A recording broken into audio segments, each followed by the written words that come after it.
The Lynchburg Hornets Sports Network is proud to present Old Dominion Athletic Conference Volleyball from inside Turner Gymnasium on the campus of the University of Lynchburg. Hello again, volleyball lovers. Kyle Haney hanging out with my guy, Ethan Morotsky. And Mr. Morotsky, it's an ODAC matchup between one of the conference's best, the Randolph-Macon Yellow Jackets in town, and the up-and-comers, the first-year Lynchburg Hornets. Well, it's been a super exciting week getting ready for this one. Obviously, it is spring break here in the Hill City, so not going to see too many people in the stands. You'll get a couple stragglers coming in, but it's going to be a fun one. And like we had this weekend, obviously, we had those two games against Bethany and Roanoke. But you had to make your own energy if you're Lynchburg or any school really coming here. But it's going to be a fun one, and I'm super excited, Kyle. Fantastic point about bringing your own energy. Can't really rely on a big crowd to do that. Hasn't been a problem for Randolph-Macon. 14-8 this season for the Yellow Jackets. Now, they did lose 2 over the weekend. They've lost 4 out of 6, but some great competition in there for Randolph-Macon. You'll get to see a little statistical analysis right there.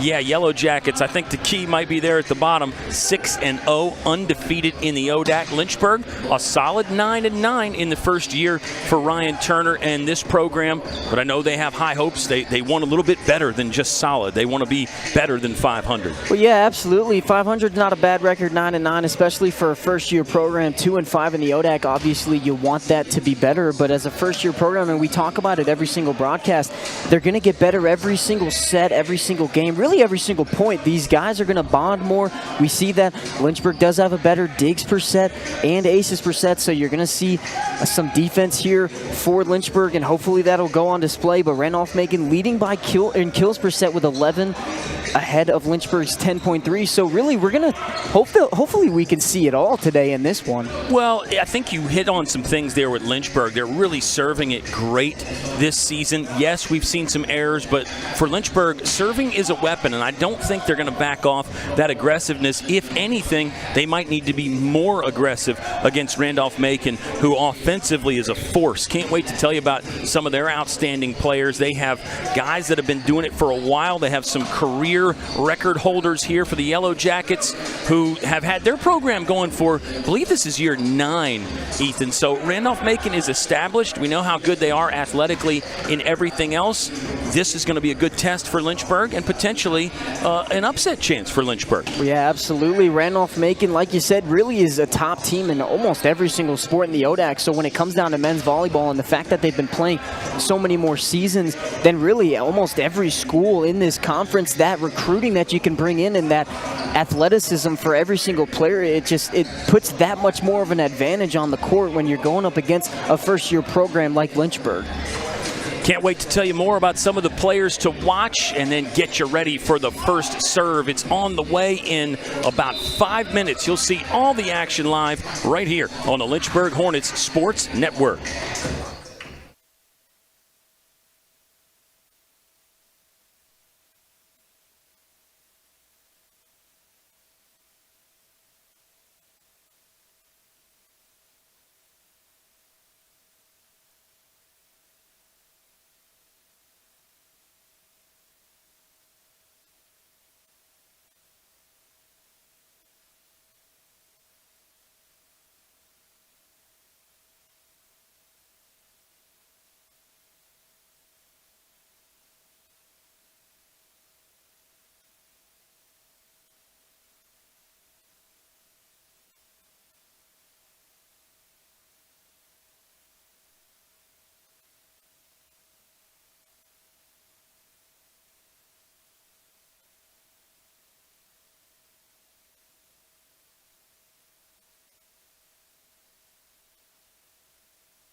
Welcome back, volleyball lovers. It's a Wednesday night inside Turner. Happy halfway day, and hopefully March is going your way. Kyle and Ethan back with you. We have a lightly populated gymnasium, so the broadcasters, we're going to have to bring our own energy too, Ski, but luckily we have Jonathan Faust and Josh Smith at the controls over there, so the technical side is in fine working order. Hey, we've got some players to watch in this one, and for Lynchburg, really we should be highlighting two, because they swept the ODAC Player of the Week awards. Let's start with Nick Redding, the Offensive Player of the Week, his second ODAC Player of the Week award. Just an outstanding weekend, plus he did some great things in the victory against Avert a week ago. Nick Redding, always one to watch, but definitely we wanted to focus on his exploits here tonight. Well, yeah, absolutely. Right there on your screen, 41 kills and a .387 hitting percentage. It felt like this weekend when we were calling the games, Kyle, it felt like we were calling his name out so much. And when you're confident and when you know you're doing a great job, your teammates are going to recognize that and be able to give you the ball because you know you're red hot for the entire weekend. Yeah, in his last 6 matches, he's basically been on a heater, averaging 4.1 kills per set. Third in the conference in that category with 3.3 for the season. Nick Redding is the player to watch for Lynchburg. Bryce Jackson picking up his ODAC Weekly Award win number 1. He was the Defensive Player of the Week. 5 total blocks against Bethany, had 10 kills a week ago against Avert. So it was not strictly on the defensive side for Bryce Jackson, but he has really been outstanding for Lynchburg, and great for him to get one of those Player of the Week awards. So we'll be talking about Bryce Jackson a bunch as the night goes on. Now, for Randolph-Macon, their player to watch is a boomer, the 6'8" man, Ian Wagenhauser, a junior from Glen Allen. He's the career points and kills leader at Randolph-Macon. And yeah, he's the team leader in kills right there, second in kills per set. He is going to be a force. He's really good on the service line too, Ethan. Yeah, you can really do everything. I mean, 6'8", I mean, that's so impressive. Well, I say it's impressive. He can't really do anything about that, but I'm sure he's loving it right now. I mean, 6'8", that's such a force at the net, whether you're on offense or defense. And like you said, to be able to just secure your advantage on the service line too, I mean, that's just so huge. And we really talk about 5-tool players on this Lynchburg squad. I mean, that's a perfect recognition of one right there, Egan Wagenhauser. Yeah, second in points per set and kills per set in the Old Dominion Athletic Conference. And yeah, I mean, you mentioned the height, 6'8", sure. Some of that is genetics or God-given, however you want to phrase it, but he moves well. You know he's worked on his game. He is more than just a power guy. He's got all the shots, and obviously he knows how to score.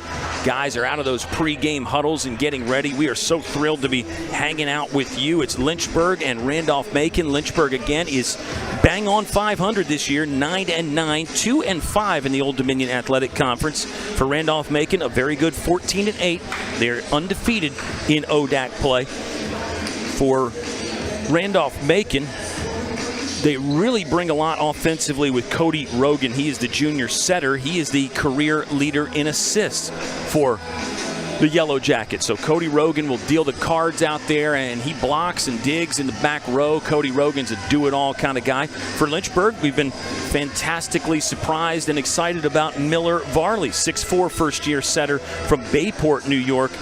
He had a season-high 43 assists against Roanoke on Saturday, Ski. That was in a losing effort, but he set the season high in just 4 sets. That tells you something there, too.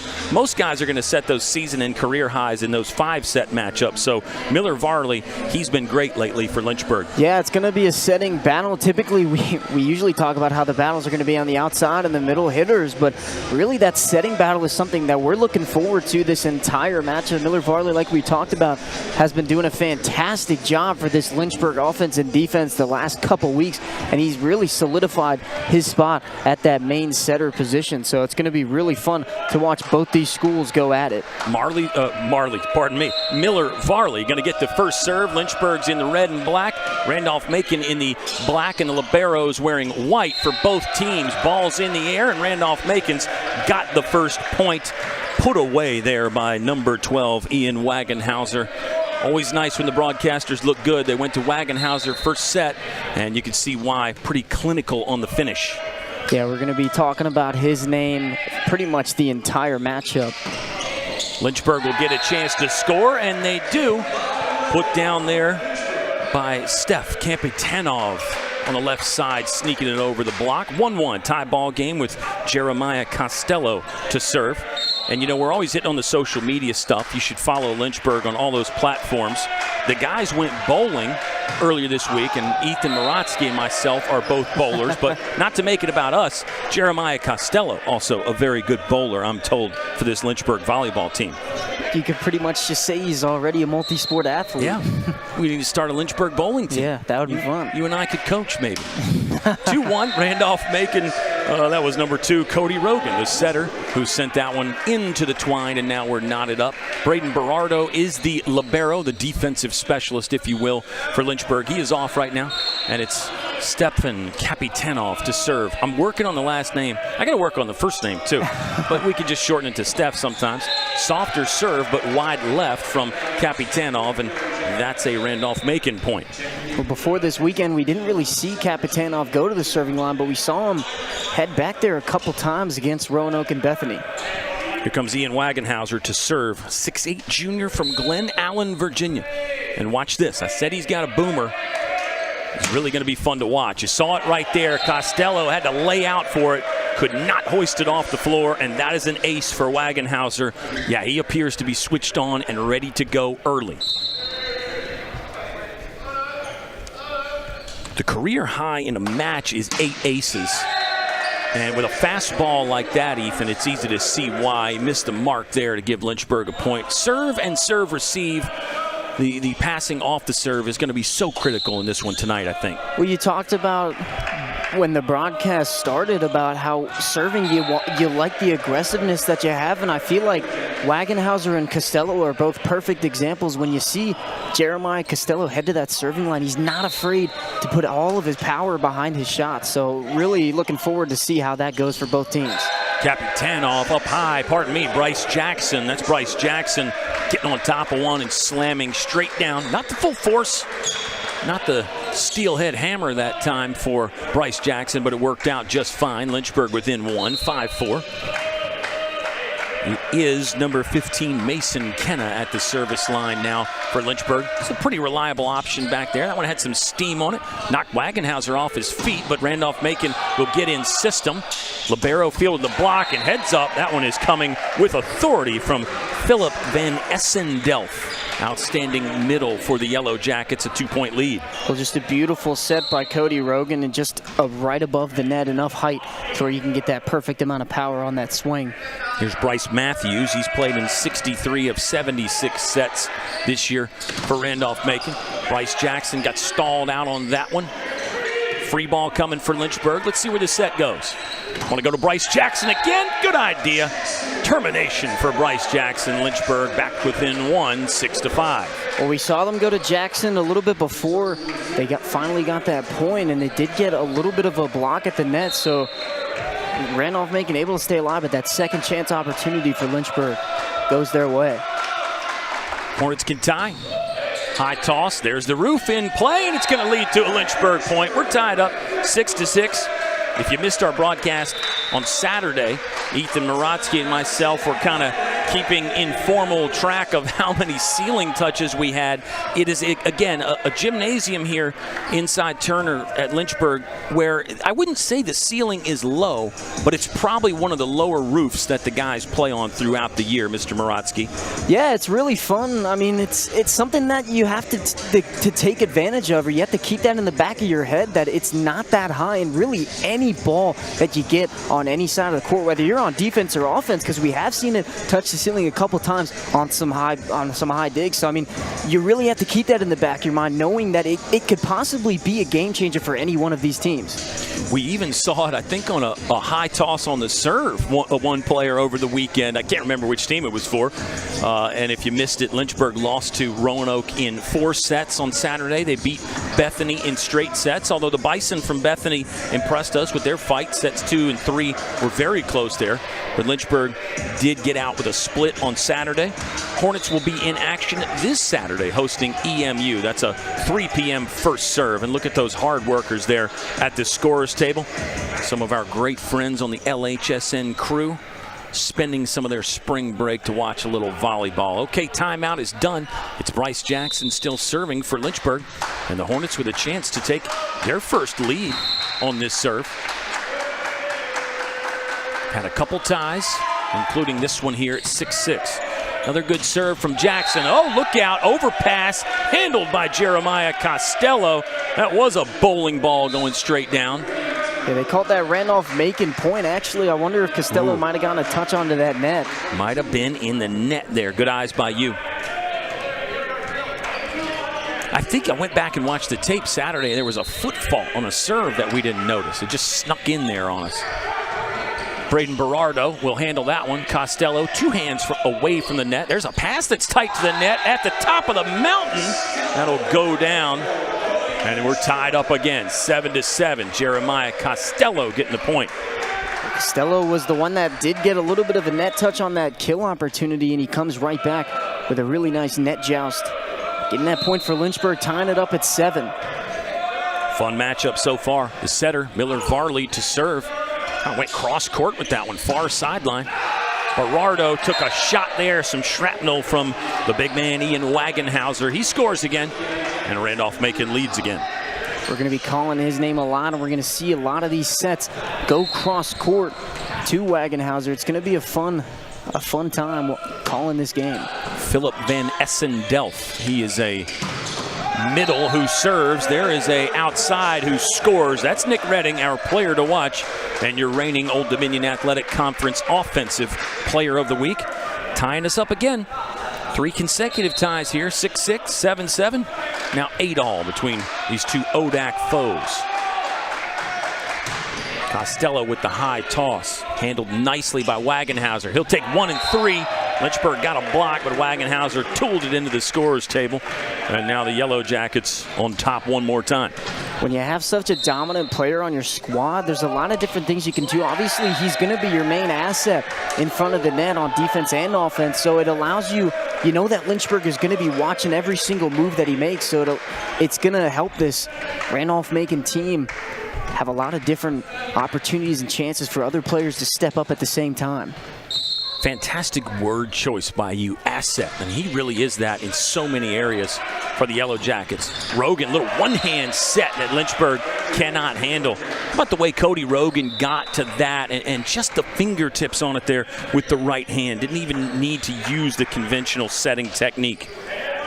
Yeah, really good job from Randolph-Macon. It looked like Lynchburg might have thought that Rogan was just going to throw that one on the other side and catch them off guard.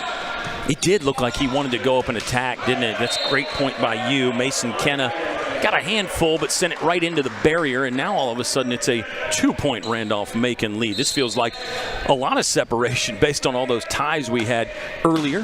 Wagenhauser, yeah, that's just a bullet off his serve. Nice set here. Redding too high. I think he was looking for fingertips up top. The ball's out.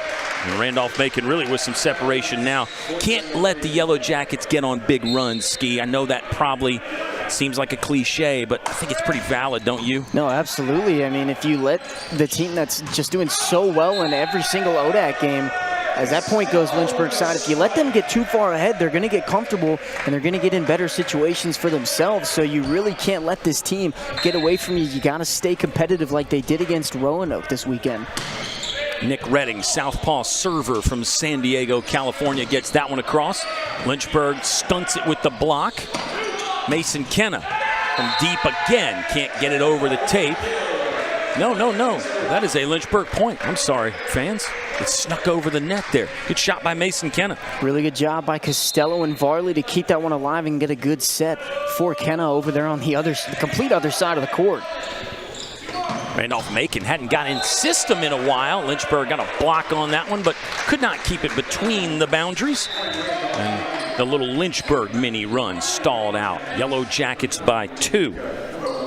Well, you know that every single game, this Lynchburg team knows how to fight in every set. Obviously, doing a tough job when they don't win matches. Obviously, most of their wins coming off a sweep, so you want to stay competitive and know that you're going to be the better team in the long run, most likely, with how these games have been going for the Hornets. Mason Kenna with some spicy mustard on that one.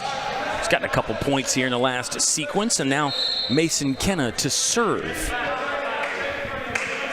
13-12. We'll say it again. Lynchburg can tie. First set action here between the Hornets and the Yellow Jackets. Strong one from Mason Kenna, but too long. And now the lead built back to 2 for the Yellow Jackets. Randolph, go ahead. Well, I was just going to say that we talk about how well that Lynchburg's been serving, but at the same time, they do make a lot of errors when it comes to that serving line. So it's something that they're going to have to clean up against a good squad here. Jeremiah Costello couldn't quite get to the set. Tip job up there from both teams. Free ball comes over. Rogan going to go cross-court far side. Handled nicely by Lynchburg. Berardo platform to Costello. He got blocked, but it went out. Cody Rogan looking for a tip. Looks like he's going to get it from the official, yeah. It looked like that block might have come off of Costello and then gone out of bounds. A really nice play for everybody on both sides of the court. A really long rally for both teams. It just ended up going Randolph-Macon's way. Randolph-Macon lost to number 4 Stevens in straight set on Saturday. And they lost to Stevenson in 5 sets. Yellow Jackets will be back in action this Saturday hosting the Avert Cougars. Here comes another little run for Randolph-Macon. Ryan Turner, the Lynchburg head coach, does not love it. He'll take time. We'll observe this one here. A 60-second break for us, and then we're back. Yellow Jackets 16, Hornets 12 on LHSN.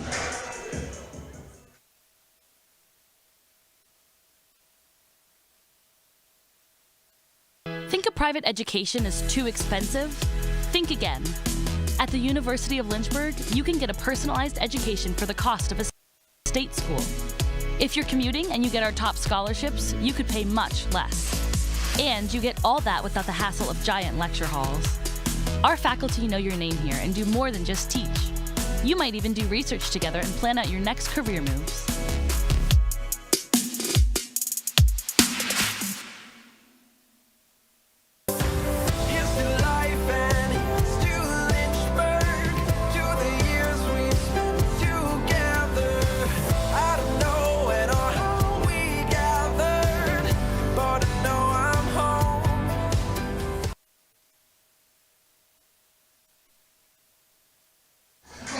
First set activity between the 2 stinging insects, the Yellow Jackets of Randolph-Macon and the Hornets of Lynchburg. Kyle and Ethan along for the volleyball ride with you on this Wednesday night.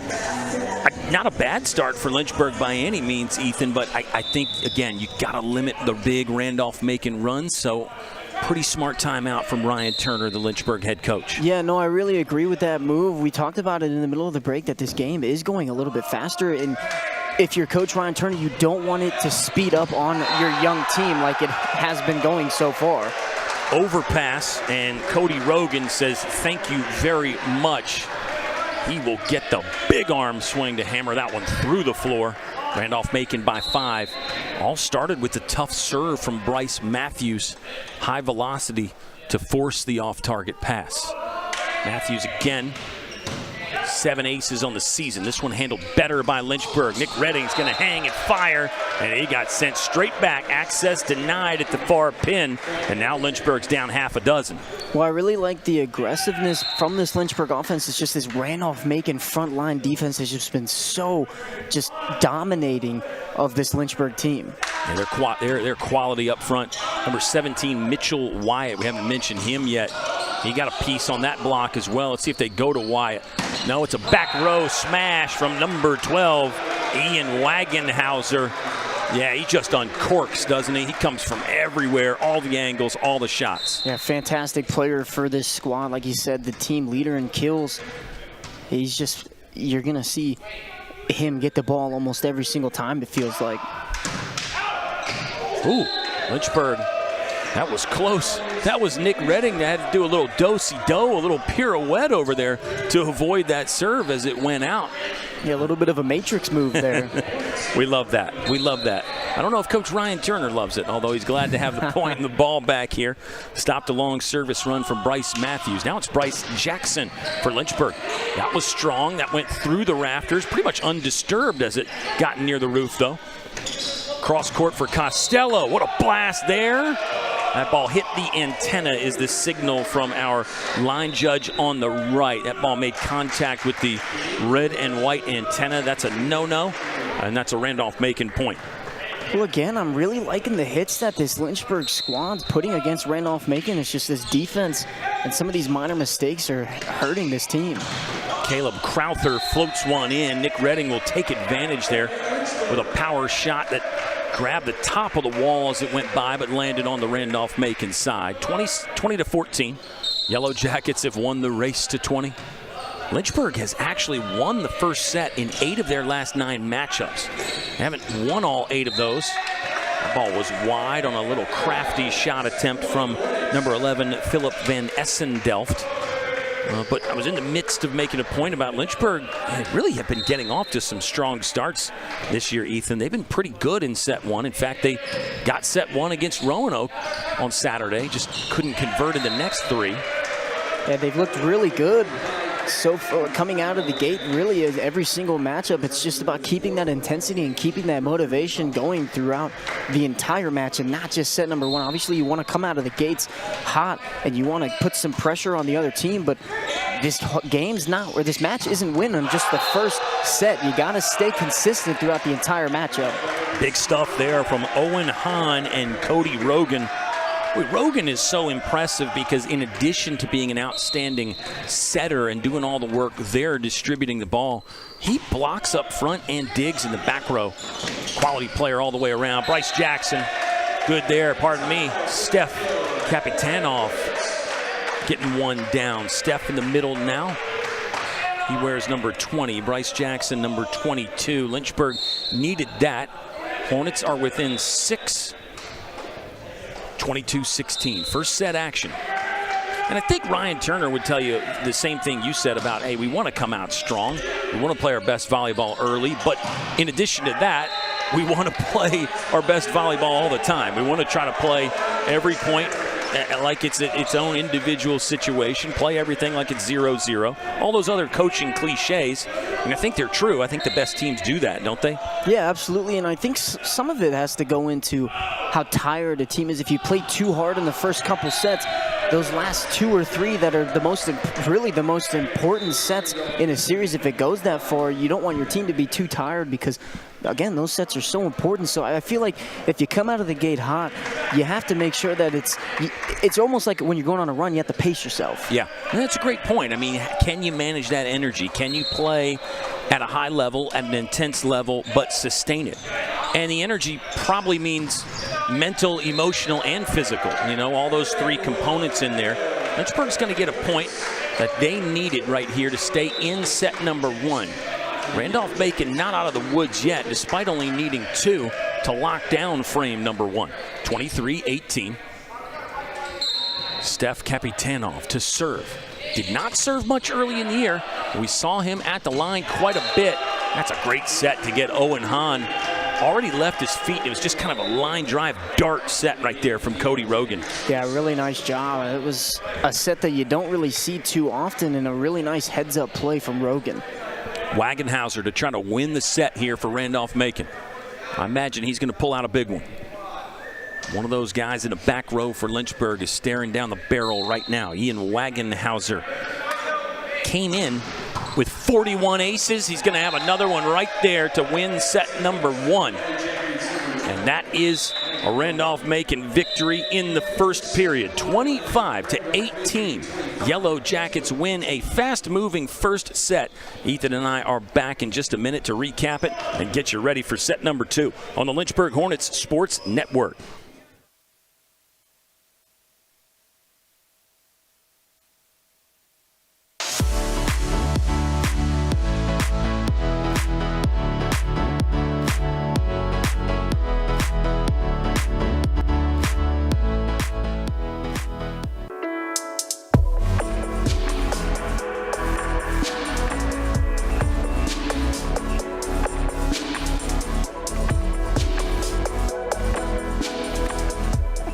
Today's a rough day. Jess and I are officially on a break. The couple canoe has broken up. It's not. How you feeling? Living the dream.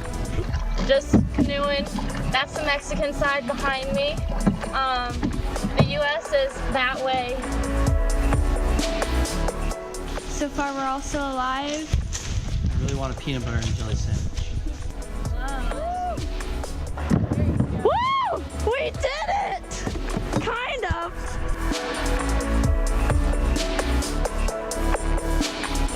My name is Alexis Fabula. I major in criminology and I double minor in psychology and criminal forensics.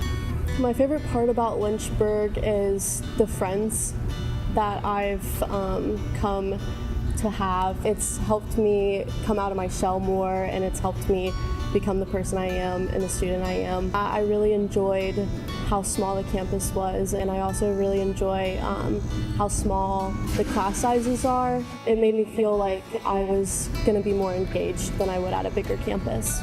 If someone was on the fence of coming to the University of Lynchburg, I would definitely love to sit down and have a conversation with them, because I'm forever grateful that I made this choice.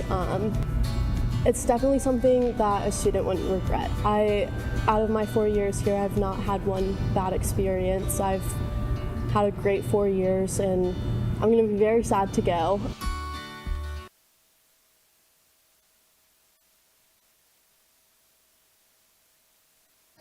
First set in the books as you get a look at Ryan Turner trying to figure out a game plan for set number 2. Randolph-Macon wins it. And it was I don't know how convincing it was, Ethan. It was a 25-18 victory for the Yellow Jackets. I think in the end you look at that and feel like it was pretty secure for Randolph-Macon. We were tied a bunch, 6, 7, 8, and 9, tied at all those numbers. And I thought Lynchburg really didn't play bad volleyball. Kind of speaks to the quality and the class of this Randolph-Macon unit.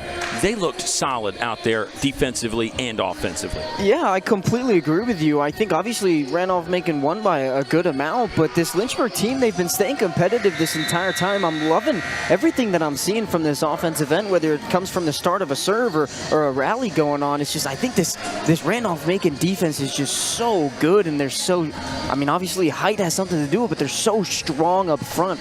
I think they're just stuffing everything that Lynchburg has to offer. 4 total blocks for Randolph-Macon, so that number would back up what you're saying. Lynchburg does have 2 blocks, by the way. Ian Wagenhauser leads the way with 4 terminations for Randolph-Macon. As a team, they're swinging it at .389.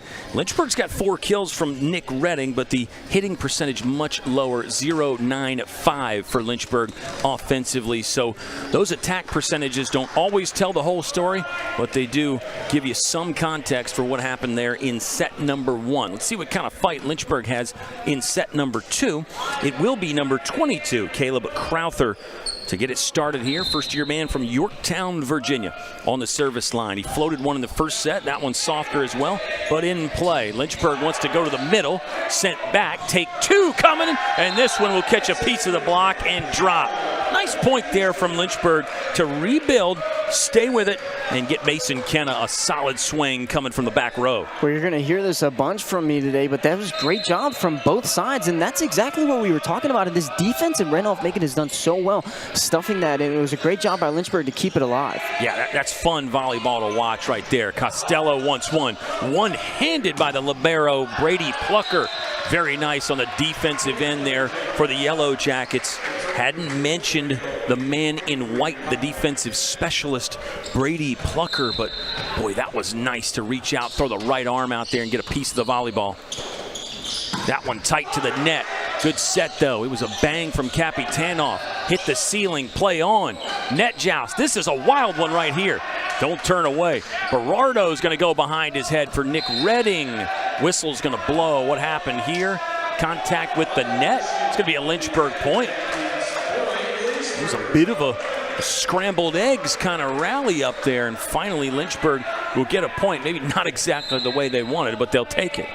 Yeah, probably the longest rally for this entire matchup, and I want to go back to a word that I brought up this weekend. That was really a scrappy set from both teams. I love that set. That one hit Berardo on the shoulder. Lynchburg's got a chance. Free ball from Costello. Randolph-Macon in system. That one had some steam on it from Bryce Matthews. He really moves well. Got a handful of that to tie the game at 2 apiece. Tie set number 2 at 2 apiece, rather. Yeah, pretty aesthetically pleasing stuff so far. Mason Kenna, little tip shot. Too many contacts for Randolph-Macon. Kenna will score it. Lynchburg leads again. Remember, Lynchburg led none in set number 1. We did have 6 ties, and this is the second meeting between these two squads, Ethan. Randolph-Macon swept Lynchburg 3-0 back on February 13th. In that game, that match, rather, there was only 1 tie, and Lynchburg led none on the road in Ashland. So regardless of what happens tonight, you already got to say this is a better performance for Lynchburg. We're tied again at 3 apiece. Yeah, absolutely. Earlier on in the season, most of these players hadn't played with each other for that long, so you can definitely see that there is growth in this squad. And it really is a tough situation that these Hornets are in, because obviously earlier in the season you went to Ashland, Virginia to play Randolph-Macon in their own court. So that makes it tough already that you're having an away matchup. But you have Randolph-Macon come here, and it's spring break. There's not that many people on campus. So really both games that you're playing the Yellow Jackets, you're having to force your own energy. Randolph-Macon will lead again, 4-3. And Lynchburg, since that loss to Macon earlier in the year, is 5-2, by the way. So Hornets have been playing their best volleyball. Hitting percentage has gone up. Blocks per set has gone up. All the statistical markers and the metrics have been better for Lynchburg here in the last 3 to 4 weeks. Nick Redding with a solid serve in a tie ball game. Coming from the back row again. It was Mitchell Wyatt, I believe, with a banger, and one that caught a piece of the shoulder of Nick Redding as it went by. There's a look at the Randolph-Macon head coach, Christian Taylor, in his 4th season. Coach Taylor doing fantastic things for this Yellow Jacket squad. Yeah, 67-plus wins. They'll get to that 70-win mark for him sooner rather than later. That one into the barrier. And there will be another Randolph-Macon point. 6-4 Yellow Jackets. Some frustration there from Kenna. He knows he should have done a better job there, but you got to be able to keep your calm. You know you're only down by 2. You got to stay competitive in this one.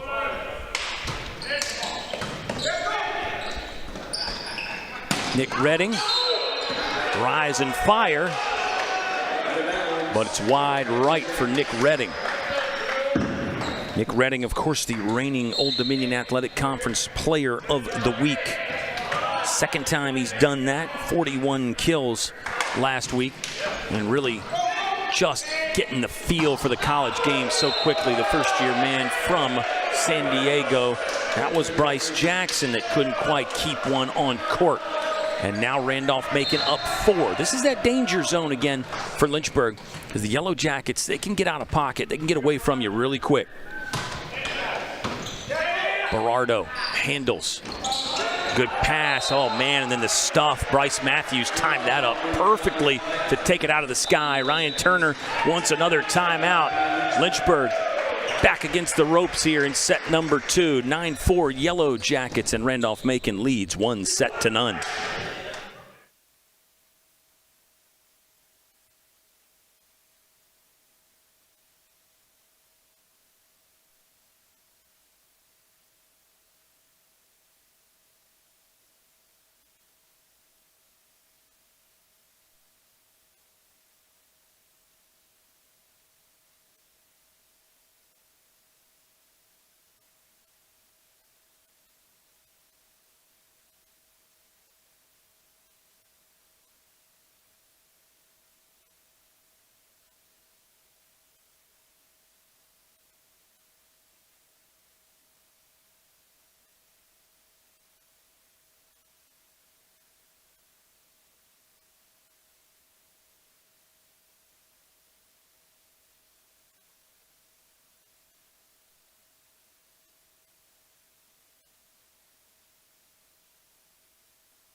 Set 2 activity between Randolph-Macon and Lynchburg. It's an ODAC matchup. My name is Kyle Haney. My broadcast colleague is Ethan Morotsky, and you're the final piece of the puzzle. Thanks for tuning in wherever you are this Wednesday night. And you saw the timeout huddle there. Really more I think, body language from Ryan Turner than we're used to seeing. He usually is a pretty good poker face guy. He keeps the cards really close to the vest as Lynchburg's going to get a point out of the timeout. Coaching staff for Randolph-Macon, I think, does not love it, but this will be a Hornets point. But yeah, Ryan Turner looked pretty emphatic, and I would say not emotional, but, kind of getting into it a little bit more in that timeout huddle than normal. Yeah, something we're not really used to is we see right here when he's on the bench, or you can't see it on the screen, but he's more laid back, and obviously he knows how to get the point across, but him and Coach Cardozo really are that, I said it earlier this week, but they're really that dynamic duo where they're kind of that good cop, bad cop routine where one shows emotion, one's more laid back, but they both do a great job in that. Lynchburg, a little mini run here out of the timeout. Back-to-back points. It's Mason Kenna to serve for the Hornets. 9-6. Lynchburg down 3. No aces yet for Lynchburg. That was something we both talked about. Overpass. Bryce Jackson tried to cut it to his left. Randolph-Macon handled it. Lynchburg going to get a piece on the block, but they couldn't quite keep it alive. Miller Varley, the setter, tried to whack at it. Couldn't get that across, and now the Yellow Jackets by 4 again. Here comes the substitute to serve. This is number 4, Davis Luck for Randolph-Macon. He's only played in 14 sets coming into this one. 8 aces, though, so clearly he's got that part of the game, and just as I say that, I jinxed him. He put that one into the net. A little bit of a commentator's curse there. But no, absolutely. And you look at the other side, and Heath Atkins really has been that guy that they bring in for that serving line, but we haven't seen him much the last couple of matches. So really interesting. And there it is right there. Bryce Jackson getting Lynchburg's first ace. Yeah, there's ace number 1. Right off the deck there, Bryce Jackson will peel it out. Let's see if he can get hot from the line. He can be a real weapon back there for Lynchburg, who trails by 2 in set number 2. Well, we know, sorry, Kyle, we know this team has, they really, usually most of the runs that they go on are when Bryce Jackson is at the line. Jackson was just long on the second serve. This will be number 22, Caleb Crowther, to serve again. 11-8, Randolph-Macon. Berardo handles. Miller Varley on 2, and that's going to work. Give Miller Varley a termination there. Sneak attack on the setter dump. That one wasn't so much of a dump as it was just a line drive push shot from Miller Varley. I think those plays from the setters might be my favorite when I watch any volleyball squad, because you never know when it's going to come, but it's always in the back of their head. It's always in their arsenal. Varley too strong on that serve. This is Philip Van Essen-Delft to serve for Randolph-Macon. Berardo again. That pass tight to the net. Lynchburg cannot hoist it up. It might have been a little high for Capitanov. We see him pointing up. So a little tough. That's kind of a 50-50 call, and that's always going to be tough to be able to knock that one on the other side for a free ball. Mason Kenna takes the first contact. It'll be Costello with the swing. Randolph-Macon will get a try, and there's that man again, Ian Wagenhauser, with just a scorcher off the right arm. I think what's separating the two teams, obviously with the defense for Randolph-Macon, it feels like Randolph-Macon is everywhere on this court, no matter where Costello or Jackson or Redding are hitting the balls on their kill attempts. They're everywhere, and they're always at the end of it. We'll stay here. Lynchburg needs to take another timeout. That last serve from Van Essen-Delft was right there in the seam between, I believe it was Berardo and Kenna, and some miscommunication there. Ryan Turner did not like that moment, so he'll take time. And you get the 3 coaches for Lynchburg in conversation right now while the rest of the team sort of runs their own timeout huddle. There's the score, 15-9. Yellow Jackets on top by 6, and they did take set number 1, 25-18. Yeah, there's the look at the trio of coaches. Ryan Turner on the right, Kevin Cardozo in the middle, and Thomas Chandler on the left, but not anymore. The alignment got messed up there as Ryan Turner walked into the timeout huddle. But yes, there is a lot going on, including more volleyball on Saturday. Lynchburg hosting EMU Saturday. We've got a baseball doubleheader set for Saturday, also against EMU. And there does look like a possibility of rain on Saturday. So we always encourage fans to keep an eye on the website and the social media to see what happens with the schedule. That's not from a volleyball perspective, by the way. I know we play indoors. That was more on the baseball line there, Ethan. Yeah, it's always a struggle with outdoor sports when you got some bad weather coming in because there's nothing you can really do about it. You can't go and play inside anywhere. Not around here. Well, some college teams have domes, don't they? I'm not sure, actually. That's something that we'd have to look up. Wagenhauser got it over on a redirect. Costello stuffed. Berardo will slide the spatula under that and get it over. Randolph-Macon block. What a point right there for Lynchburg. It'll end up being a solo stuff from Steph. Kapitanoff finally getting a point for Lynchburg. A really great job, a good rally from both teams. Good job from Berardo to get down and dirty and dive for that one and keep it alive for this Lynchburg team. Hustle play there, scrappy, like you say. Too strong from Jeremiah Costello. And we'll be talking about that serving again like we always do. It is a weapon for Lynchburg, but it can be difficult to control those hard serves. You gotta serve tough though. And again, I think Ryan Turner would be okay with what's going on right now. Speaking of serving tough, Cody Rogan with a bullet that found a crack and went down for a Yellow Jacket point. It's not often that you can say that something is your strength, but at the same time, also a little bit of a weakness. You're right, and that's, I guess, the unique nature of this sport. Blocked and roofed. Triple block over there on the right side for Randolph-Macon. Excellent play right there by the entire front row to get over and put the castle up. Yeah, there's that defense for Macon. I mean, with 3 players right in front of Bryce Jackson, there's really nothing he could have done there. Yeah, maybe you could try to tip it over, but, again, depending on the set, maybe not. Here's the serving numbers for Lynchburg, as it will be Steph Kapitanoff to serve for the Hornets. Lynchburg has 1 ace and 9 service errors. For reference, Randolph-Macon, 4 aces, 6 errors. So the ratio not quite in the positive numbers for Macon, as they'll get another point. That's Owen Hahn rising high. The serving numbers not quite in the positive yet for Randolph-Macon, but much more in line with what they would want as far as aces to errors. Jackets by 8, 19-11. A little dribble, a little bounce on the serve. We don't usually see that. A little roll shot from Mason Kent. Let's get back to that serve in a second, especially if Wagenhauser gets to serve again. Nick Redding with some thunder, but handled very nicely on the dig by Wagenhauser. Where does Lynchburg go this time? Take 2. Oh, yeah, lefty put down by Bryce Jackson. Great mid-air adjustment right there by number 22. To drop that one on the deck. And Lynchburg hanging around now, 19-12 Jackets. Yeah, real nice poke.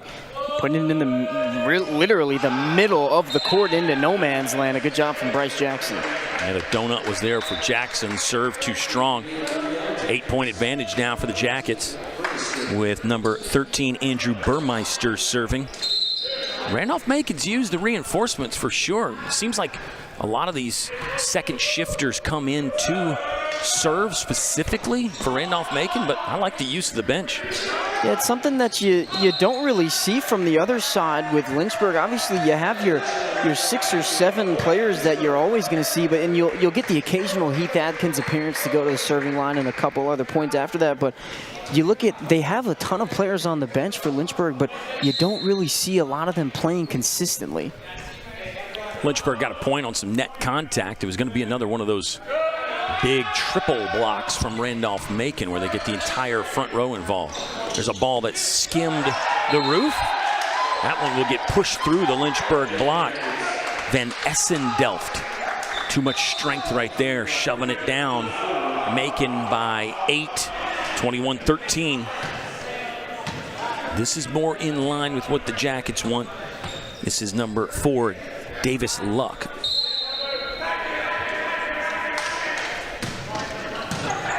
Berardo handles on a knee. Costello with a scorcher. That one's down in the corner for Lynchburg. Maybe the Hornets can use that for some momentum. Boy, he's got a big arm. Yeah, a lot of power behind that shot, whether it's at the serving line or up front in front of the net. You know you're going to get every ounce of aggression from Costello in every single play. Bryce Jackson, high toss, quality serve. Setter went over on 2. That was Rogan with a good swipe. Watch out, Costello again with a screamer. He's just taking the rips out there. If he can get hot, who knows how far this Lynchburg team can go. And I mean that for this second set, Ethan, but also for the season and the career for Jeremiah Costello. Yeah, high ceiling for every single player. Costello, I mean, I just love the way that he plays. He's not afraid of anything. Yeah, he's not afraid to take some chances and make a few mistakes out there. Bryce Jackson went into 5th gear for the serve, but could not keep it between the guardrails. And now Randolph-Macon will bring Caleb Crowther back to serve. Jackets are 3 away on top, 22-15. Softer serve from Crowther. Platform set for Costello. Got blocked. Lynchburg's going to recycle. Miller Varley with another setter point right there. Just spun around in the air, little corkscrew, 2-hand push, and found some space.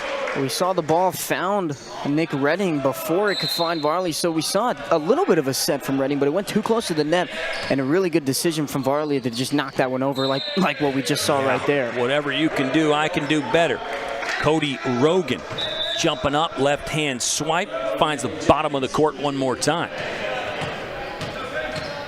He's really good. His bounce, in addition to being, I think, 6'3", 6'4", for Cody Rogan, that helps. Miller Varley 6'4", as the setter for Lynchburg. Nick Redding let one rip from the far left side. Berardo, left hand, got it over. Rogan, cross-court set. Berardo could not slide the spatula on that one. Gave a good effort, but it's another point for Ian Wagenhauser.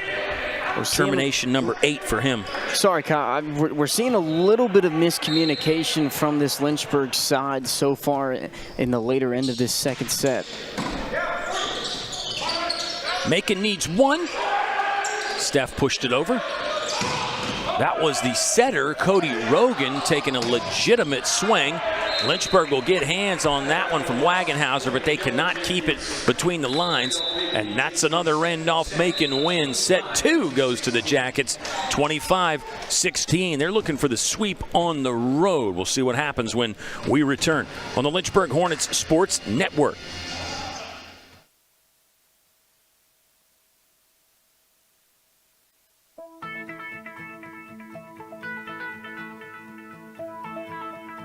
College has given me the flexibility to pursue my passions and my interests, and I've recreated my identity for myself aside from just being an athlete. My greatest personal discovery has been that I am capable of doing things that I didn't know I was capable of doing. To be able to study what I wanted to and continue to play the sport I love, all of those things came together very nicely in one package in Division III.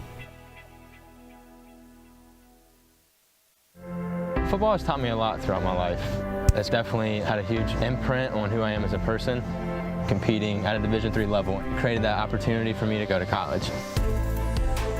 Not only was I the first one in my family to graduate college, but I was really the first one to even go. Being the first one, I'm breaking that cycle, and now that I've graduated, I'm not sure what's the next step, but I know I have a lot of doors open. And a lot of those are open because I played football and ran track here at Otterbein.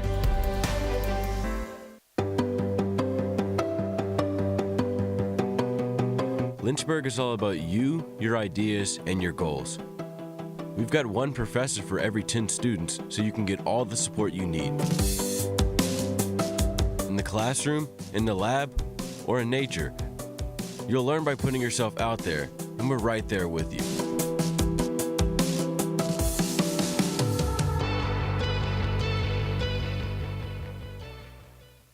Look what you're missing!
Welcome back inside Turner Gymnasium on the campus of the University of Lynchburg. Randolph-Macon 14-8, undefeated in conference play, and they lead this one 2-0. Yellow Jackets take set 2, 25-16. We did have 4 ties and 1 lead change, but overall that one felt a little bit more dominant for the Road Warriors from Ashland. Randolph-Macon.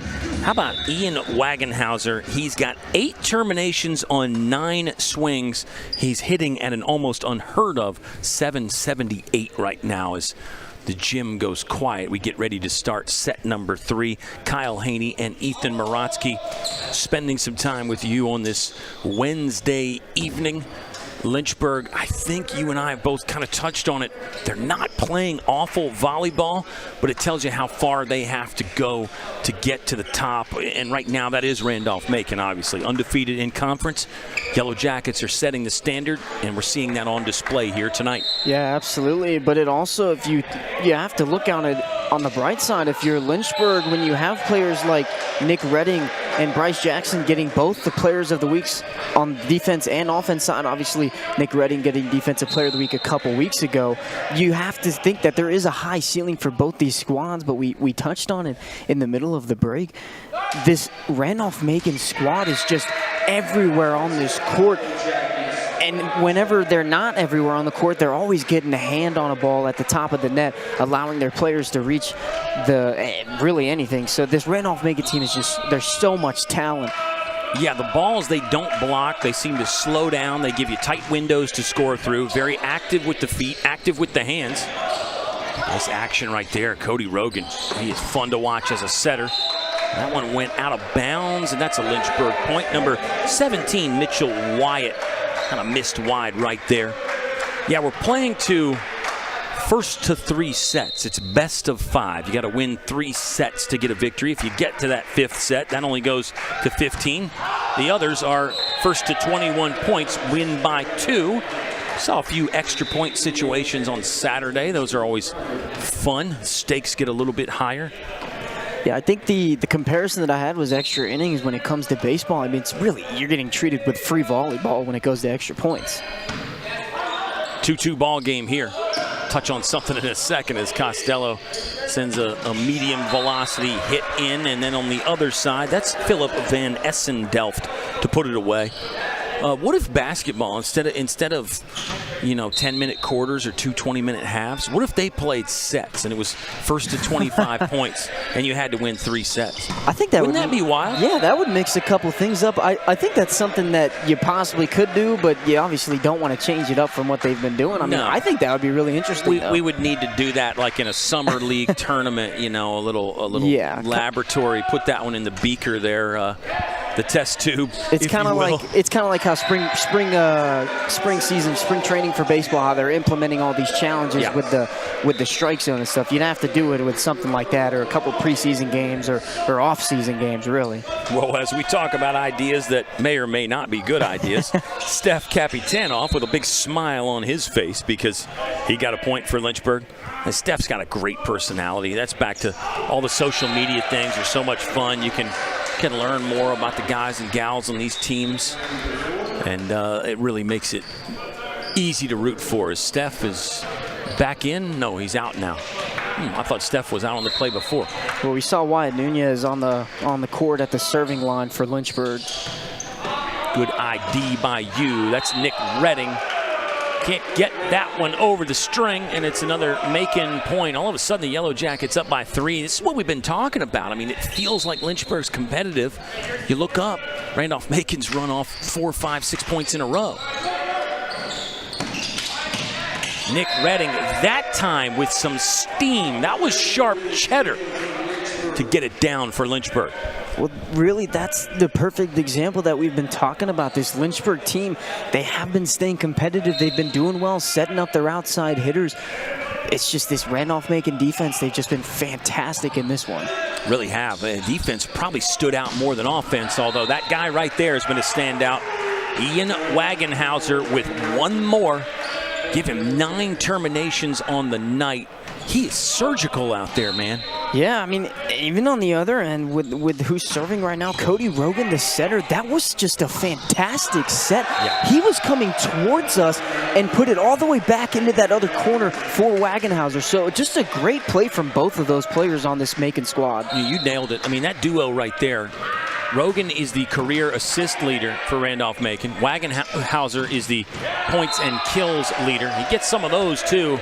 Block on the far left side. Wagenhauser was involved in that one. It's a big run for Randolph-Macon. Ryan Turner would like to take a timeout. The head coach for Lynchburg wants to find some answers.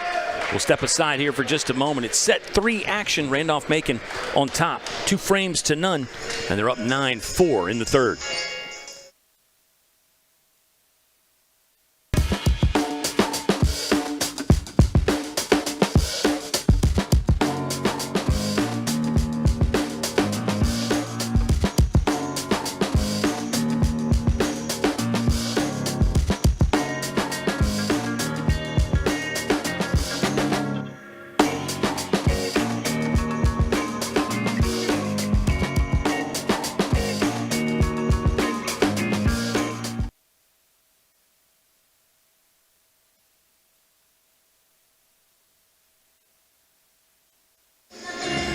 Just a quick timeout for us on the Lynchburg Hornets Sports Network, and that's how we like it. We've got more to say. Kyle and Ethan. Ethan, I take some additional observations and opinions from you about this Randolph-Macon bunch. I think you're on it, though, man. The defense is outstanding. Offensively, you got guys like Cody Rogan making those acrobatic sets. He's kind of like a Houdini out there. Now you see him, now you don't. Oh, and don't forget, he's got a live wire for a right arm, too. He can give you a pocket full of dynamite from that service line. Yeah, pretty much everything that we've harped on from this Randolph-Macon squad, they've been doing perfectly in this one. But one thing that you do want to highlight is Bryce Matthews, number 35 on this Macon squad. He's been having a decent day, but every time he comes off the court, he makes that energy, he runs across, high fives everybody. So really the perfect player that you want when you're in an away game. You get, like we talked about, you got to make your own energy, and he's perfect at doing that. You need those guys on your volleyball team. And it's that kind of a sport to where, you know, you have a play and then there's a break as you get the ball back to serve. It's not continuous action like basketball. So there's a little bit of a campfire moment for Lynchburg, but Mason Kenna kept it alive. Hornets down by 6. They could really use some momentum. Not going to get it right here as number 35, Bryce Matthews, does get the kill. Well, there was some miscommunication or some misplacement for the Lynchburg Hornets. We saw Costello right there in the middle, but I mean, that was great athleticism from Berardo to go behind him. He had to go around him, and he dove, and he just kept that ball up. And then, like you said, Kenna to be able to knock that over for a free ball towards the Randolph-Macon side. But, I mean, Macon, they were ready for everything. No matter what was going to happen, they've been doing fantastic so far in this matchup.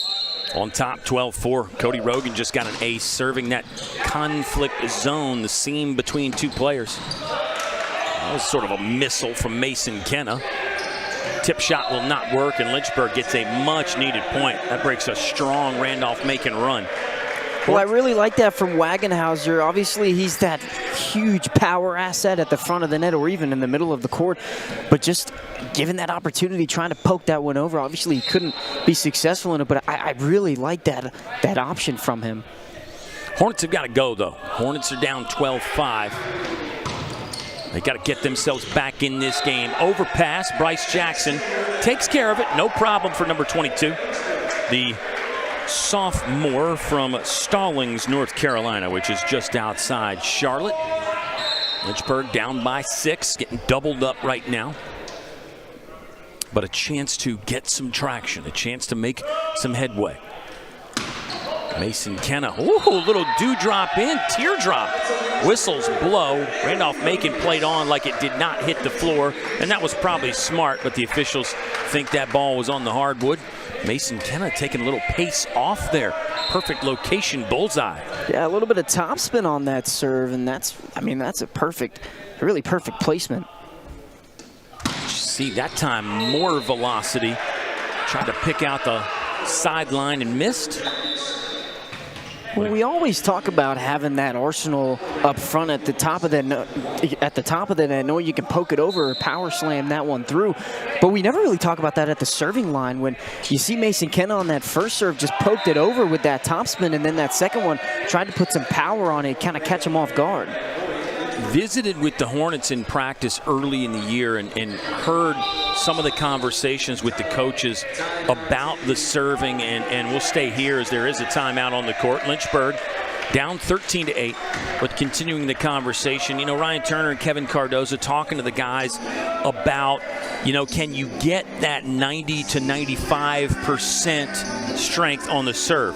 Because 100 becomes basically uncontrollable. And, you know, related to a pitcher, I think that's how a lot of your pitchers that throw hard feel. You know, they want to get close to that top end, want to get close to 100%, Ethan, but you probably don't want to be right at 100 because then it becomes hard to control. And using another baseball analogy, you could say that about hitting as well, right, on your swing. I mean, you have to swing hard, but you can't swing out of control. Oh, I 100% agree with you. You swing too hard, you're going to miss the ball. Your head's going to go everywhere. You're going to take your eye off of everything. So, I mean, I completely agree with you. You don't want to go full force on those serves because if you do, you'll see. We've seen it a couple times this year where the ball just gets launched, hits the red padding on the wall. It goes everywhere. I mean, we've seen some actually go into the stands a couple times. So you don't want to put everything on your serve. And I'll add another baseball analogy. Sometimes you can go 60% of power, and like we saw with Kenna, you can just poke it on the other side. So there's really a ton of different things that you can do at the serving line. There's a lot of stuff that you have to think about. You got options there for sure. Bryce Jackson with the high toss, handled by Wagenhauser. There was a missile that went too strong. Touch, no touch. Yeah, they're going to say Lynchburg got fingertips on that ball as it went by. That was number 10, Nick Futrell. With just a beamer there, a bullet. Futrell is going to be out in place of Seneca Gibson checking in. Just set number 7 of the season that Gibson will play in. And some conversation from both coaches. Still waiting on the sub. Yeah, I think the official is just waiting to get Seneca Gibson in there. He'll go back to the service line for Randolph-Macon. Serving numbers. Yellow Jackets have 5 aces and 9 errors so far. And Lynchburg, just 2 aces, 15 serving errors. Those numbers are unofficial. And the official gonna put a finger wag in Ryan Turner's direction there, saying we've had enough of whatever his vocal displeasure was. Gibson with a high one. First touch went over. Foot, a kick save. My goodness. Mason Kenna's gonna get it over with a conventional platform shot. And now the ball's on the floor there from Philip Van Essendelf. So, a kick save and a beauty. Became a fun rally, but it's another one that the Yellow Jackets score on. Kenna a little slow to get up there. He looks like he's walking it off, but I mean, we saw that a couple times this weekend. We did see a kick save and a beauty from that Roanoke squad. So those are plays that you know that they're going to happen eventually, but you don't look for them, and when they do happen, that just makes them so much more awesome to watch. A lot of times it's on a ball that either comes straight down from the swing or maybe one that gets redirected from your block, changes directions up front, and you just kind of throw the leg out there at it. And that's a big right hand getting thrown down there. Philip Van Essendelf, one more. Yeah, Randolph-Macon really in control now. Yellow Jackets, I think, have hit top gear. They want to finish this one in style. 16-9, Randolph-Macon leads in set 3, and they do have the advantage 2 sets to none. Lynchburg can get in system on a softer serve. That's Jeremiah Costello with some high heat. Hornets are within 6. Obviously got to go on a little bit of a run here. Got to keep it competitive. This is the 3rd set. Randolph-Macon up 2-0. So Macon obviously on the cusp of sweeping. And if you're Lynchburg, it's coming to crunch time. Even at 16 points for Randolph-Macon. Another serve that's very close. That's been one of our themes this season. Not all of those serving errors are created equal. I think as a coach, you're perfectly okay with that miss from Costello, aren't you, Ethan? Because that's so close right there. Yeah, and obviously you know that Costello is one of those guys that will bring 95% of his power in every single serve. So I do think Coach Ryan Turner is okay with that, but obviously there are some things that they can clean up on the service line. Costello will run in from the back row and slap that one over. Rogan's going to go to Wagenhauser, excuse me. And there's another tasty shot from him. He's got salt and pepper. He's got hot sauce. He's got all the flavors going out there. Ian Wagenhauser, career leader. Over 1,000 kills for Randolph-Macon. That time it was the middle. Costello fended that off nicely. Free ball coming as Kenna bumps it over. Cody Rogan tight to the net. He'll win the duel at the top on the run with the right hand.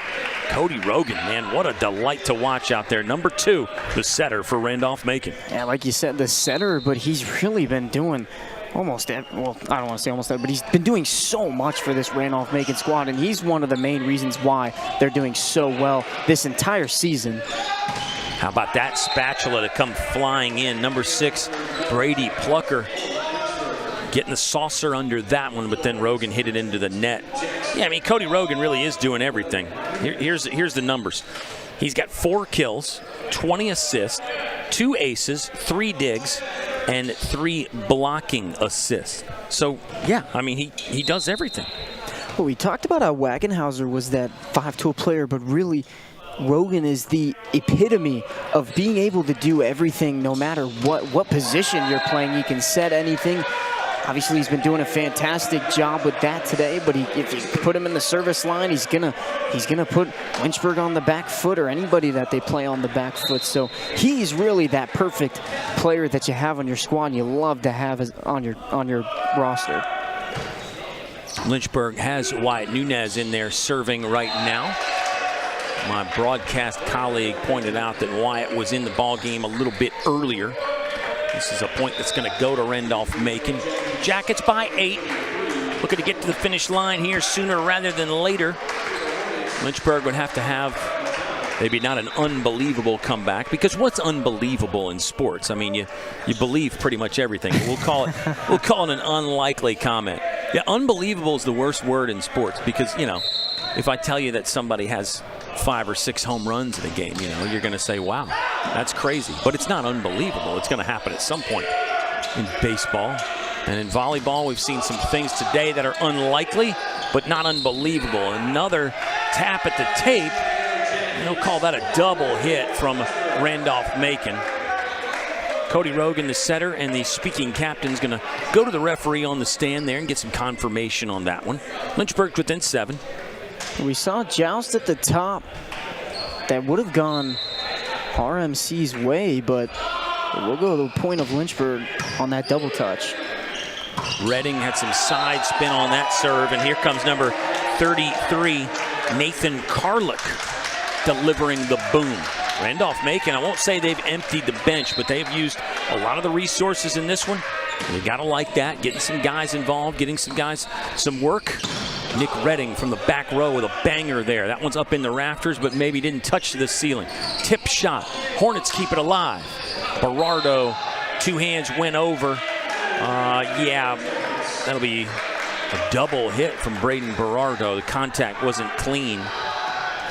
You can still get called for the double on the shot that goes over the net. They're not as strict on that as far as the setting goes. Cody Rogan, too strong on his howitzer of a serve. 22-14, Randolph-Macon. You talked about how this Macon squad's really almost emptying the bench and bringing in a lot of other players, but Cody Rogan, he's still out there. It just shows you how important he is to this squad. Yeah, he's the quarterback. He's the point guard. So much fun to watch. Mason Kenna serving for Lynchburg. Good play again by the libero, Brady Plucker. He's been solid. And then speaking of solid, that's forceful right there from Bryce Matthews up front with Nathan Carlick. Randolph-Macon within 2. Yellow Jackets, I think you're going to feel pretty good about this. Again, Lynchburg, this might not be the Hornets' A game. We've seen noticeable improvement from Lynchburg. And right now, Randolph-Macon just outclassing them at the moment. Jeremiah Costello wants one, gets one. Number 5, Jeremiah Costello, first-year man from Chesterfield, Virginia, with a point.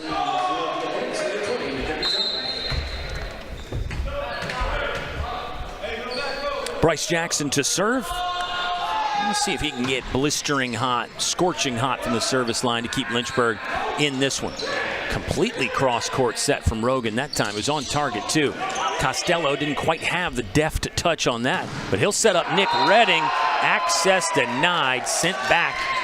Number 33, Nathan Karlick, and number 8, Tyler Demerit, teaming up to apply the pressure on Lynchburg with the block.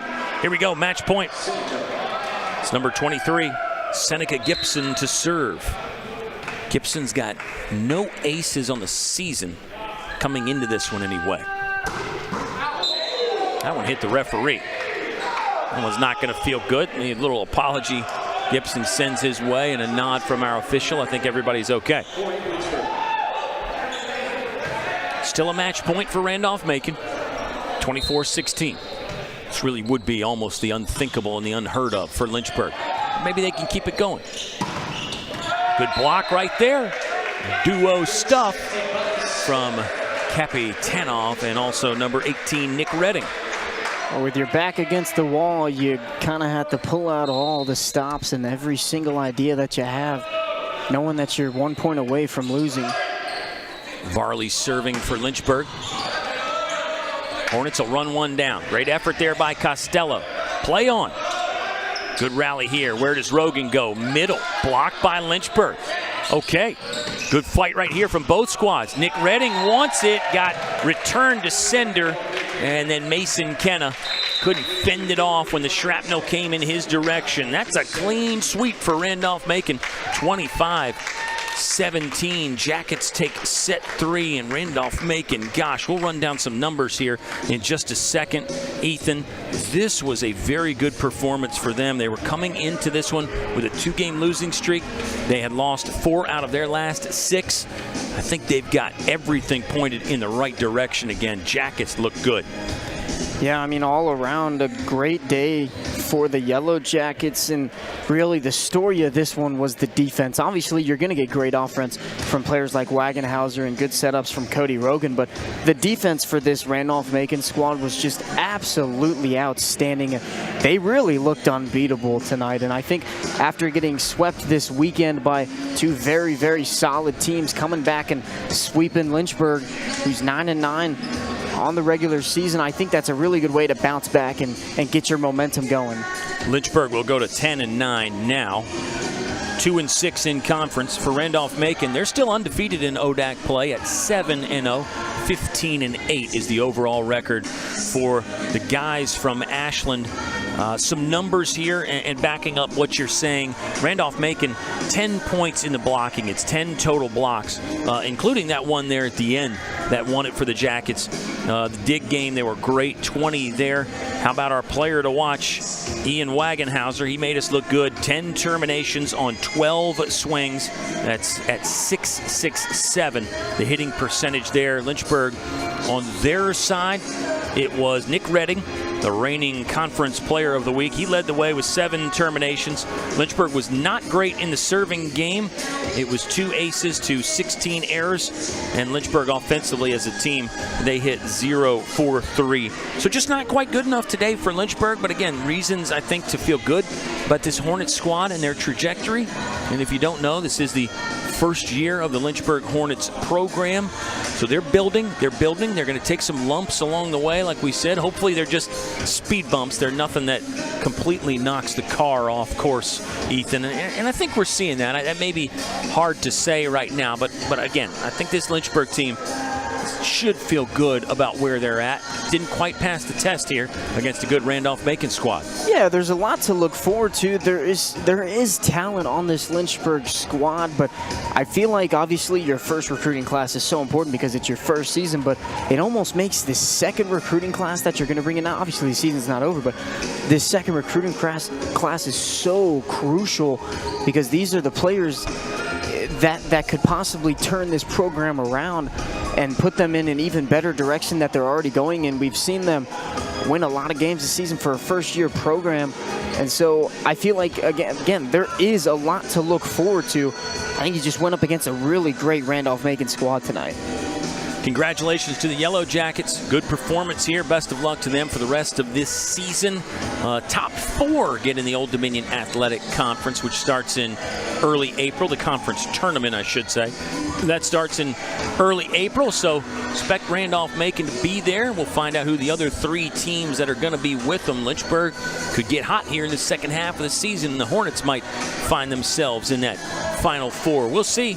We'll end it there. Randolph-Macon gets a straight set victory over Lynchburg. They move to 15-8 on the season. Hornets are now 9-10. Back in action this Saturday. It'll be a 3 p.m. first serve as Lynchburg will host the EMU Royals. That might be me, that might be Ethan, that might be a Joe Brennan appearance, an Evan Gates appearance. Who knows who we get on the call for that one, but I'm looking forward to it, Ski, and you and I will be working together soon, and yeah, just great stuff so far. March is off to a great start.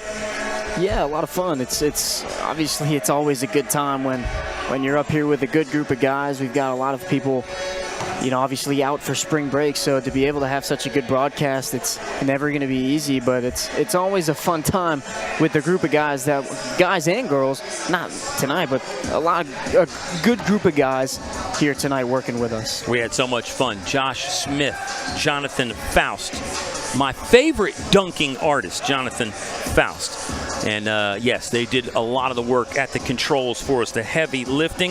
We thank them, and we thank you for watching. We'll say good night from this one. Randolph-Macon wins it in 3 sets over Lynchburg. You saw all the action right here on the Lynchburg Hornets Sports Network.